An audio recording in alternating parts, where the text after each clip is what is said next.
siang, perkenalkan nama saya Tantina Baban, NPM 2305030294, kelas 2B23. Di sini saya akan menjelaskan video modul ajar kurikulum merdeka kelas 3 SD mata pelajaran Bahasa Indonesia. Modul ajar Bahasa Indonesia kelas 3 SD menulis cerita pendek.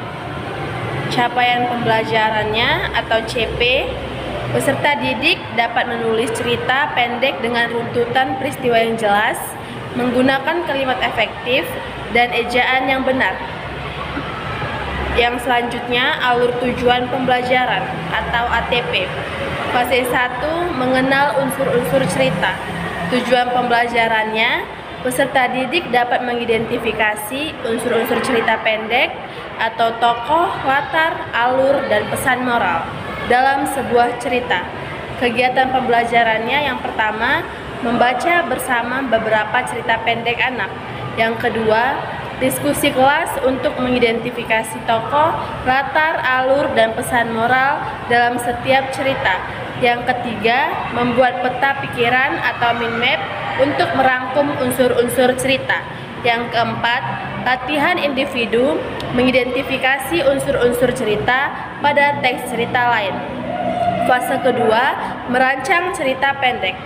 Tujuan pembelajarannya, peserta didik dapat merancang alur cerita pendek sederhana dengan runtutan peristiwa yang logis. Kegiatan pembelajarannya yang pertama, brainstorming ide cerita berdasarkan tema yang telah ditentukan.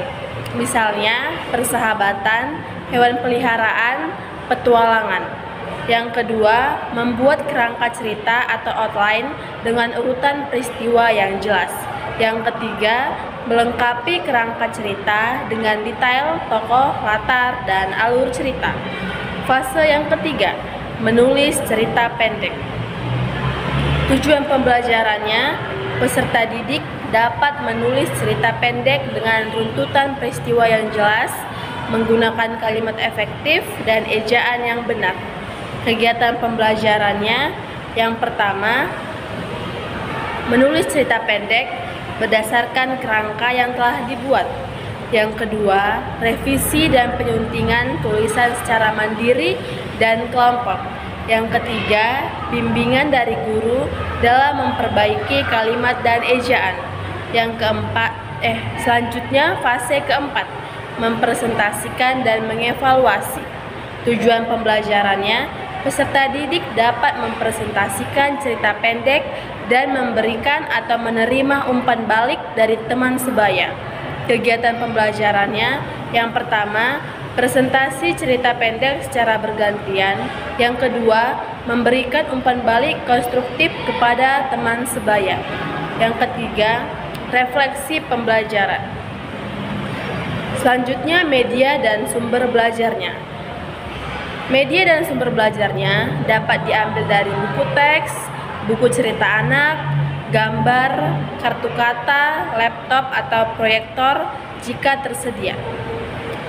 Selanjutnya, penilaian. Yang pertama, ada penilaian proses, yaitu pengamatan aktivitas siswa selama pembelajaran atau partisipasi, kerjasama, dan lain-lain. Yang kedua, penilaian produk. Penilaian cerita pendek yang ditulis siswa memperhatikan aspek kelengkapan isi, penggunaan kalimat, ejaan, dan kerapian penulisan. Rubrik penilaian terlampir. Selanjutnya, diferensiasi. Untuk siswa yang membutuhkan bantuan tambahan, guru dapat memberikan contoh cerita yang lebih sederhana dan panduan menulis secara bertahap. Siswa yang lebih cepat dapat diberi tantangan untuk mengembangkan cerita lebih kompleks atau menambahkan ilustrasi. Selanjutnya, refleksi. Guru dan siswa melakukan refleksi di akhir setiap fase untuk mengevaluasi proses dan hasil pembelajaran. Demikianlah video modul ajar saya. Bila ada kata saya yang salah, mohon dimaafkan. Sekian dan terima kasih.